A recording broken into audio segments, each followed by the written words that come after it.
You know, I come back about every 3 or 4 years and no one gets any older. Wayne, you've been doing this for 25 years. Do you watch him when they're playing music? You need a seat just to watch him. Just to watch him, that's really good. It's good to be here. Great music. So I know some of you are disappointed when Dr. Young is not here. It's like when you were in high school and you walked into your favorite teacher's class and there was a substitute. So like a substitute, I'm going to give you all work to do. I'm going back to the office for 30 minutes, and I'll come back and dismiss you shortly. Dr. Young, this is, I think, the 4th or 5th time that he's allowed me, I say it's to have this opportunity is a great honor, to speak every time it's a holiday. I did New Year's on a Sunday. I've done 4th of July's on a Sunday, Mother's Day on a Sunday. And so when he asked me to speak today, about 5 or 6 weeks ago, I said, Dr. Young, it's another holiday. People don't come on a holiday. He said, that's why I've asked you. But you all surprised him today. It's Mother's Day. So everyone who's not a mom, okay? Not a mom or a grandmom. I want you to, no applause yet. Okay, I'm going to give you your moment here. All the moms and grandmoms stand. No applause yet. Please stand. All the mothers here today. Not yet, not yet. I want to see, yes, they outnumber us. Now let's all stand and give him a standing ovation.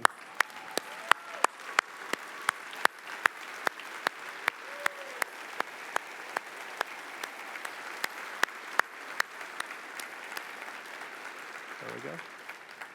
Pretty cool. I brought my Bible today, actually. Is my mom's Bible. She's lived to 90. She's been gone now for, hard to believe, 8 years, and I still have my grandmother's Bible. I was going to bring that kind of for sentimental reasons, but it's kind of falling apart. I think it was in the 1886 or somewhere in there the Bible goes back to, but a good remembrance for my mom today. There are a couple of scriptures about moms, and one of my favorites is this one. Let the team in the back pull it up. Can't see that light right there. There we go. I'll just read it from here. Proverbs 31, 28, 29. Her children arise and call her blessed, her husband also, and he praises her. Many women do noble things, but you surpass them all. So of all the moms that stood up, they're all great. But your husband and your son and your daughter and your children and your grandchildren think you're the best one.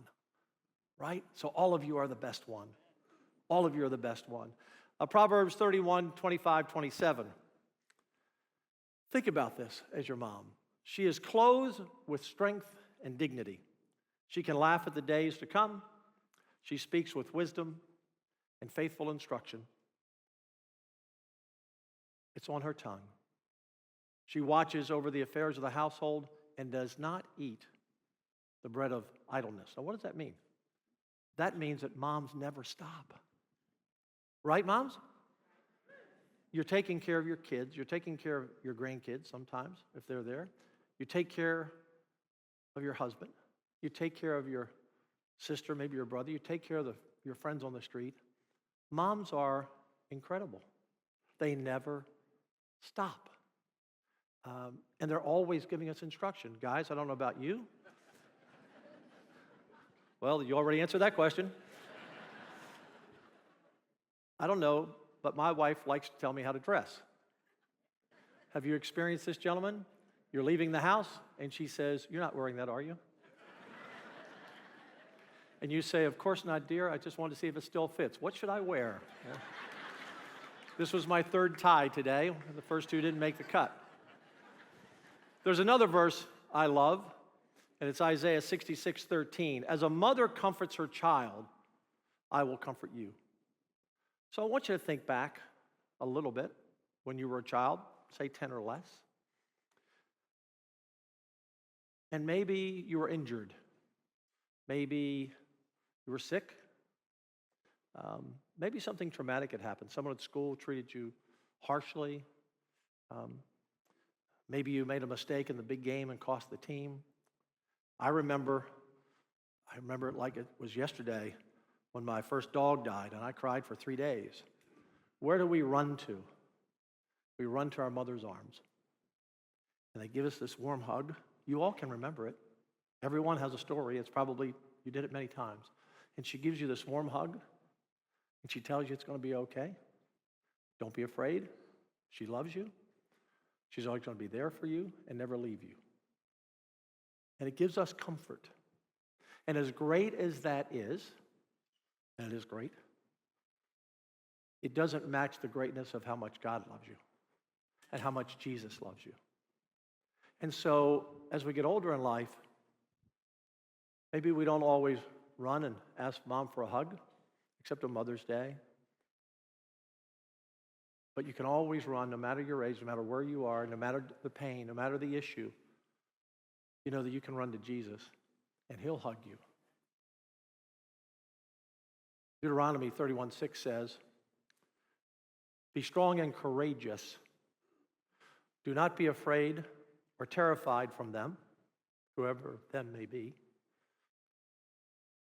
because the Lord your God goes with you always and will never leave or forsake you." So as much as that mother's love meant so much to you as a child, and still does for children that are here, and as adults, it's great. Some of you I know brought your moms here, and some of you came with your mom because your mom said, "Hey, go to church with me today."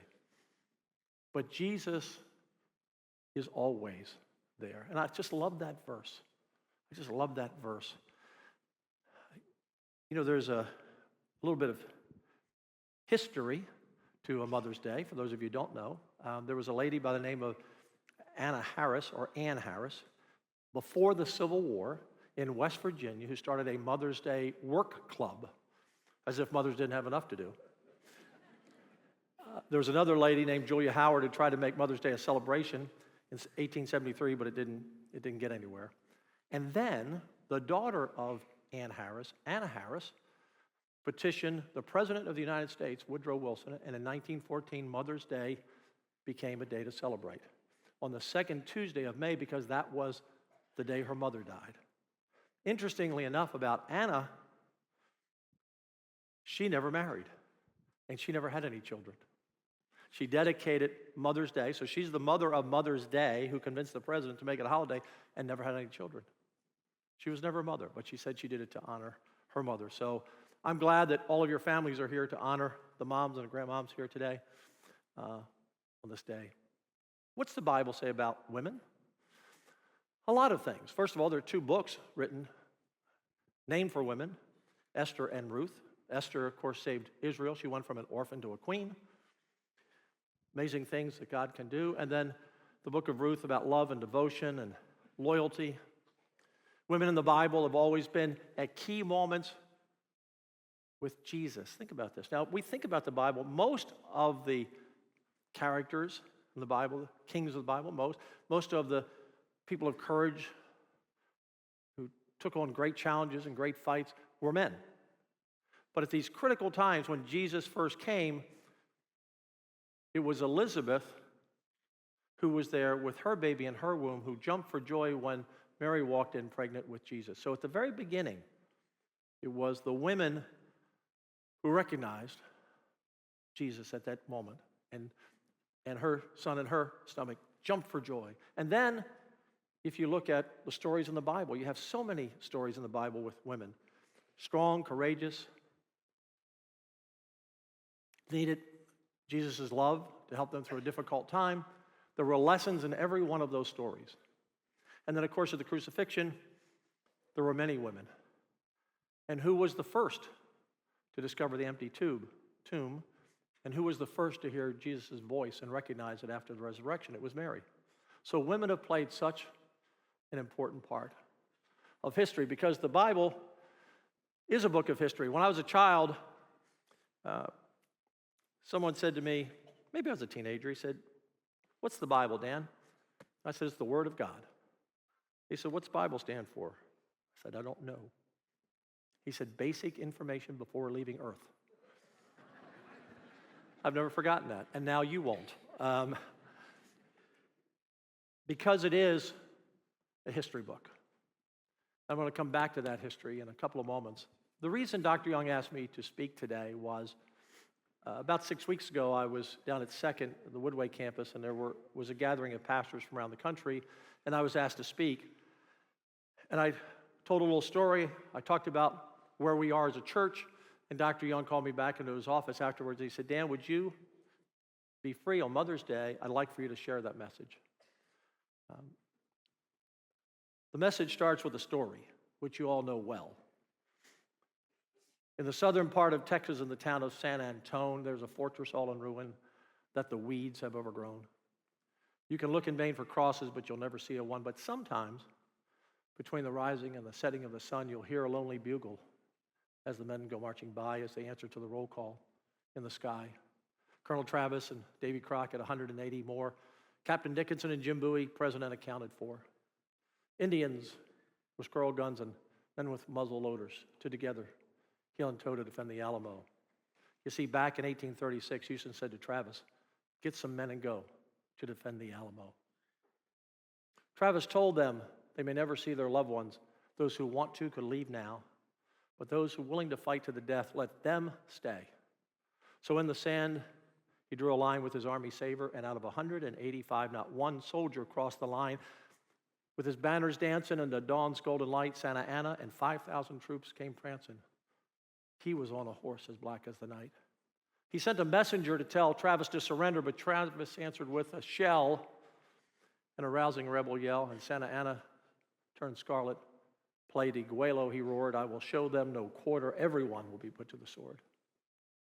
5 days, 8 days, 10 days, Travis held and held again. He sent for replacements for his wounded and lame.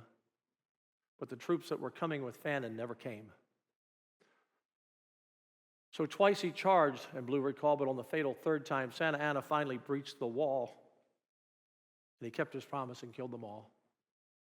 Now the bugles are silent and there's rust on each sword, and a small band of soldiers lie asleep in the arms of the Lord. In the southern part of Texas, in the town of San Antone, there's a statue of a cowboy as he rides there all alone. And he sees the cattle grazing where a century before Santa Anna's guns were blazing and the cannons used to roar. And his eyes turn sort of misty, and his heart is all aglow, and he takes his hat off slowly to the men of the Alamo, to the 13 days of glory, to the men of the Alamo. That story has traveled around the world over and over. In fact, I met some soldiers from Ukraine who were visiting, I don't know when it was. It was the end of last baseball season at the Astro game, and I was introduced to them. And I have these Alamo coins that I give out with Matthew 20:26 on the back. Says, for those who wish to lead, you must first serve. Because remember, Jesus came not as a king, but as a servant. And I handed these coins, and I give these coins to everybody I meet. I'm sorry I'm all out today. But some people say, what is that, the Capitol? What are they? Well, it's the Alamo. They knew what it was. Two of them did. One of them said, Davy Crockett. Those 8 or 9 men who were there were going right back to the front lines. They were here training in Texas. I'm not sure on exactly what they were training on with our military. But they were going back to Ukraine, and I pray they're still alive now, but they were going back into harm's way, just as the men at the Alamo did. Because the fight for independence and liberty and freedom has never grown old. Some say, well, Dan, the Alamo lost. They lost at the Alamo. But we won the war because of the stand at the Alamo. It was only a few weeks later before Sam Houston had enough time to defeat Santa Anna, San Jacinto. And most of the wars we have won in this country, we've lost some battles along the way. Pearl Harbor happened, but we had victory at the end. We've seen that. And what's it all about? It's about men making decisions based on the information they have and the cause that they believe in, and willing to do whatever it takes to win. That's what it's all about. I was talking to David McCullough. If you've never read 1776, I'd order it off Amazon. It's a great book. It's about George Washington, told in a kind of a novel way. Great story of how Washington, after he was run out of New York by General Howe and the British, after 5 years of barely winning a battle, he eventually was victorious and was there at the surrender of the British at Yorktown. And he's written a book about Jefferson and Adams and the Wright brothers. He's a great author. And I was talking to him one day at a book signing after it was over, and I said, David, and I mentioned the word history and something I was saying in the sentence. And he said, Dan, there is no such thing as history. And I said, well, forgive my allergies. I said, what do you mean there's no such thing as history? You're a historian. You're an historian. He said, well, yeah, that's what they call me. But there's no such thing as history. It's only events in the context of time. And we diminish history when we look back on things that happened a long time ago because we assume it really wasn't that big of a sacrifice or that hard of a decision to make, or they didn't really risk anything. Because why? Because we assume they knew they'd win. We assume they knew they'd win. The founders, I mean, think about it. Well, of course we're going to beat the British. Of course America was going to be born out of that battle. They didn't know that. Those founders put their entire life on the line. Had Washington and Jefferson and Madison and Franklin, had they lost, then all of them would have been hung. Their property taken, their families put in jail or sent to a prison somewhere in England. They didn't know. 1861, Civil War began. Everyone assumes, of course, Lincoln knew he would preserve the Union. He didn't know. In fact, almost lost at Gettysburg. Came down to a one-day battle there that turned the tide of the war. So when we look back and we keep saying, of course we knew Lincoln, who was very tall compared to everyone else in those days. Of course we knew, or he knew he was going to win. No, he got the best information he could get. He risked it all. He put it on the line to save the country. On June 6, 1944, you've all seen Saving Private Ryan, or you've all seen D-Day, or The Longest Day. General Eisenhower. He had a tough decision to make. There he is talking to the troops the day before landing on Omaha Beach. He knew thousands were going to die, and thousands did die. He didn't know if he could get off the beach. And if he couldn't have gotten off the beach, the war would have lasted another few years, long enough for Hitler to have probably had his own bomb to blow up London or any other city. Hitler already had rockets and jets at the end of the war. Eisenhower made the decision based on weather forecasts, based on having hundreds of thousands stuck on boats, trying not to be seen, keep it secret so the Germans didn't know where they were going to land. So again, he didn't know how the next day was going to turn out. He made the best decision he could with the best information he had and took the risk for what? For freedom, independence, and liberty, no different than the men at the Alamo. And then on 9/11, George Bush stood atop the rubble in New York with that bullhorn. I know exactly where I was on 9/11. I was at Second Baptist Church with Dr. Young. That morning, we were having a men's prayer team. And Ed Hendy, who's a longtime member of the church and who's a pilot, came in and said, planes just crashed into the tower in New York. Okay. It was an accident, terrible accident. Wonder what happened. And then a few minutes later, the second, and we knew it wasn't an accident. We knew we were at war. We didn't know who the enemy was quite yet, but we knew someone was attacking us. And I remember at the time, because I was still on the radio back in those days, I haven't done my radio show for 10 or 12 years, I guess. I haven't had time to do it. But I rushed to the radio station because I thought people are going to be tuning in. They want the news, and I need to know what happens. And before I could get to the radio station, the Pentagon had been hit. I can assure you that all of us didn't know what was next. And President Bush had to make a decision based on the information he had, take a risk, put it all on the line. We look back now and we say, well, of course we knew we'd eventually triumph, although we might argue today the battle's back at our doorstep for sure. But for that time, we prevailed. The point that David McCullough was making is that history is diminished if we look back on it from where we are in a comfortable spot. They were not. And for all of those people and many more men and women through history who have been courageous, we would not be here today. And so now the question is, where are we in 2024? And what does that have to do with us as Christians? In 2024, I don't know who's going to win the November election. I don't know who's going to win the Ukrainian-Russian war. I don't know who's going to win the Israeli conflict. I mean, look at Israel. And I'll come back to Israel in a moment. But this isn't the first time Israel has been attacked. I mean, you can go back through biblical history. Whether it was the Philistines or the Babylonians, the Romans, the Egyptians, the Persians, the Amorites, you name them. Israel has been under attack since its existence. Every time it's a nation, it's under attack. The why we'll talk about in a moment. But 2024, where do we sit today as a country? Borders wide open, 10 million have come in. We don't know who they are. We're doing the best we can as a state, trust me.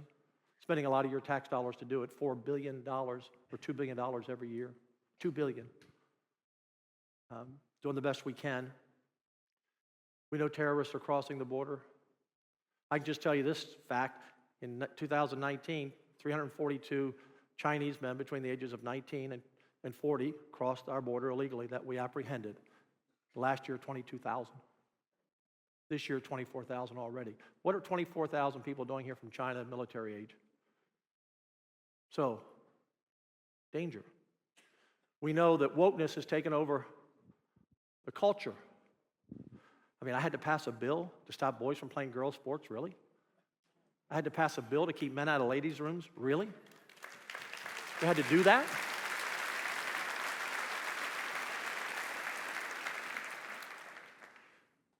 We know that there's chaos in the world and chaos in this country, whether it's in our economics, whether it's on the border, whether it's in our military, whether it's even in a decision right now, whose side are we on in the Israeli war?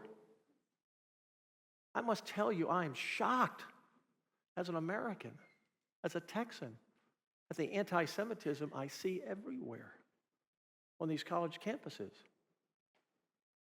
I have a young man who's Jewish on my team. He's 28. He said, Governor, I never ever thought I'd have to be afraid in America of where I should go or what I should do. And so, my point that I made that day talking to pastors is that what will history in 30 years from now say about us? What will history say about us? Will we prevail in Israel? Will we prevail in Ukraine? Will we finally secure the border and make our country safe? Will we start putting criminals, murderers, and rapists in jail and keeping them in jail in Harris County, which isn't happening these days? I mean, are we going to turn all this around? And what will they say in 30 years? Will they say, if we do, by the way, they'll say, well, of course they knew. It was just a bad time in America. Of course they knew they'd prevail. Well, I can tell you, if the church does not stand in the gap and fight, we will not prevail. We will lose the battle. The Bible, history, I wrote this book, not the Bible, I wrote a book called The Second Most Important Book You'll Ever Read back in 2000. I'm not a theologian, I haven't been to seminary, but I wanted to write a book basically that was a book for people who had never really read the Bible, and you kind of pick it up the first time and say, oh man, because if you happen to go the wrong book and start with Leviticus, you're probably done.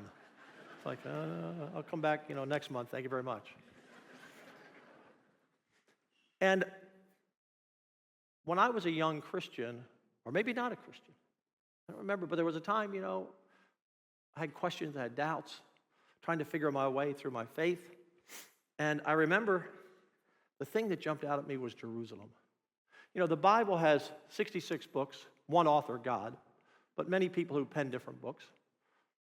How is it that that book, written thousands of years ago, has come together like this the Old and New Testament. How? How? If we all started a book today with all the computers that we have, and we had, so we're going to have 66 books in this bigger book, we're going to call it something, and I'm going to appoint 30 or 40 of you to write it, but we're going to write it over the next 2,500 years. And at the end of that, it's all going to go like this,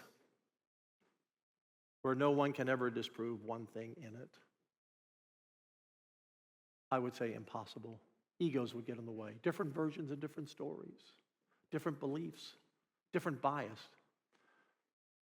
But the one thing, and many things are consistent in the Bible. It's a book of teaching. It's a book of love. It's a book of forgiveness. It's a book of history.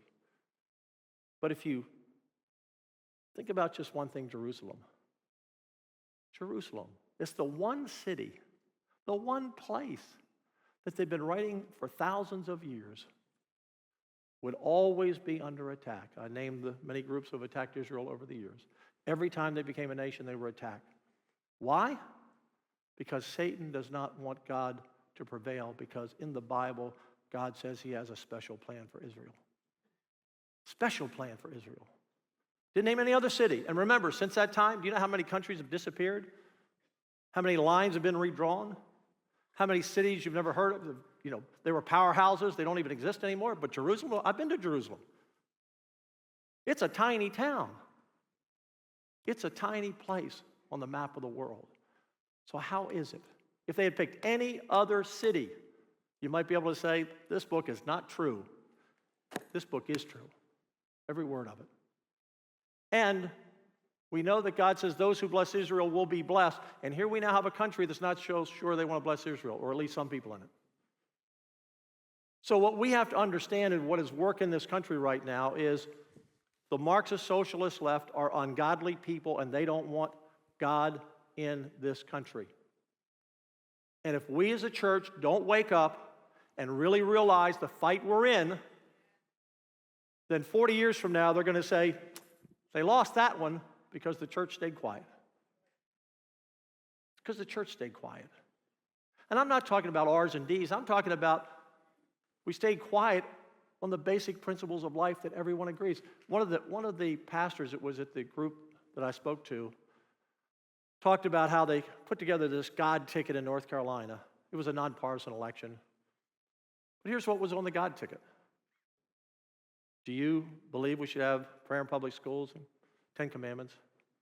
Do you believe that God should be in the public square? Do you believe countries should have strong borders, law and order, put hardened criminals in jail? Do you believe that parents should have a choice of where they send their children to school? Do you believe we should not have pornographic materials in our school libraries? Do you believe we shouldn't be sexualizing our children and trying to break up the family? Do you believe? If you had a God ticket, no R's or D's, that ticket would win. Because most of these people in this country do believe in the right things.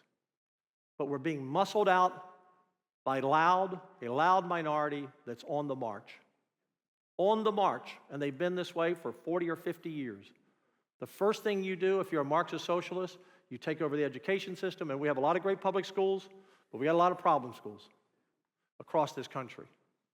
Take over the school system, you know they have, right? When you see there are books that I would be embarrassed to show you that are in our school libraries. If I brought them, Dr. Young wouldn't let me pass them out.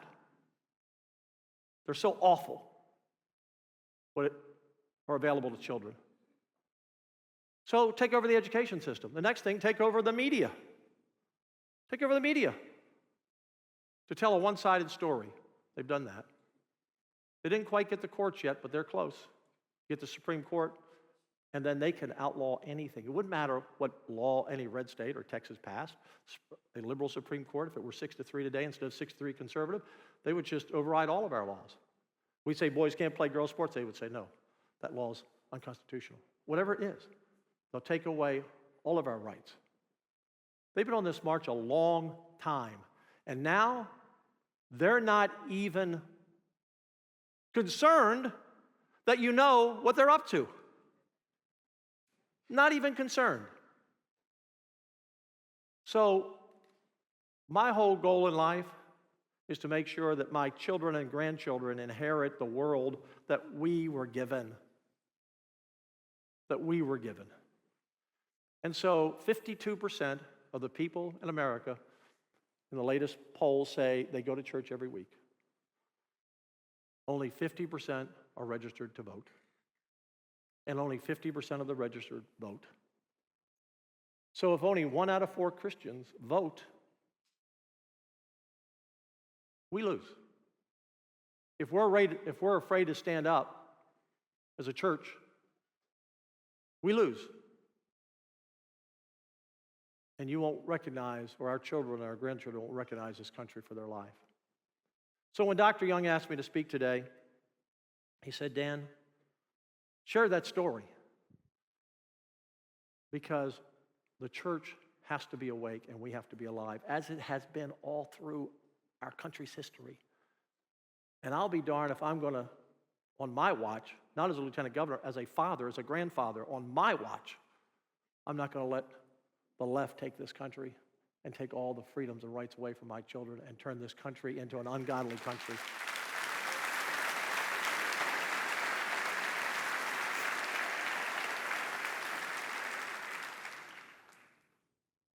So let's bring it back to moms. Proverbs 22:6 says, train your children in the way they should go, and they will grow old and not depart. Moms, we need you more than ever. Grandmoms, we need you more than ever. You're the ones we run to when we're hurt. You're the ones we run to when we need a hug. You're the one we turn to for guidance, because moms, God-loving, God-fearing moms, are the ones who teach their children and their grandchildren God's will and the purpose that God has for them, and the pathway that they have for their future, because God has a plan for all of us. And to the guys, we got to do our part. We have to stand and be strong like our wives and our moms, because I really do think they're the strongest sex. We may be physically strong, but you mess with the mother's nest, let me tell you, that's when Mama Bear comes out.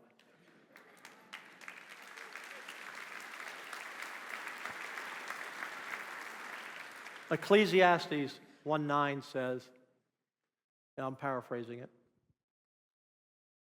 there's nothing new under the sun. It's a way of saying history repeats itself. So far, America, because we have been a Christian country primarily, because we have been a godly country primarily, because we have fought for our faith and our country and our families for the last 200 and some years, we have won. They didn't know it at the time, but we know now. And they leaned on God. I can guarantee you George Washington prayed, and Abraham Lincoln prayed, and Eisenhower prayed, and George Bush prayed. And I pray all the time. People ask me sometimes, Dan, when you have a hard decision, how do you make that decision? I just go to God. And if the decision isn't popular with the people, and so far my record's pretty good, but if it's not, I'd rather be kicked out of office than kicked out of heaven. It's real simple. I'm going to stand in the gap. So to moms, happy Mother's Day. I believe we have a bright future in this country because I believe God's people will stand. Let me close with a prayer, if I can. First of all, God, help me get up. I don't have anything here at all. Please pray with me. God, we know this prayer so well. 2 Chronicles 7:14.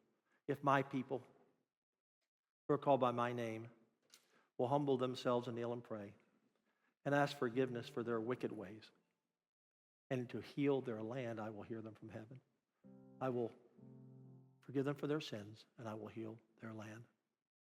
God, I used to think, I guess I was naive. When I read that verse and it said, if my people, I thought that was all Americans. And once upon a time, pretty much all Americans believed in God. But that's not the case anymore. So Lord, give us the wisdom and courage to stand and fight for your word, to stand and fight for our families and our country. Lord, give us the wisdom to reach out to those who don't believe, to show them the way that they can be forgiven of their sins. We need to reach out with love and kindness, but we need to be firm in what we believe and not ashamed to stand on your word. So God, we're ready to get in the fight. We're ready to stand for your word. And we thank you, Lord, for all the blessings you've given to this country, this great state, our families, and ourselves. Thank you for loving us. Thank you for forgiving us. In Jesus' name, thank you.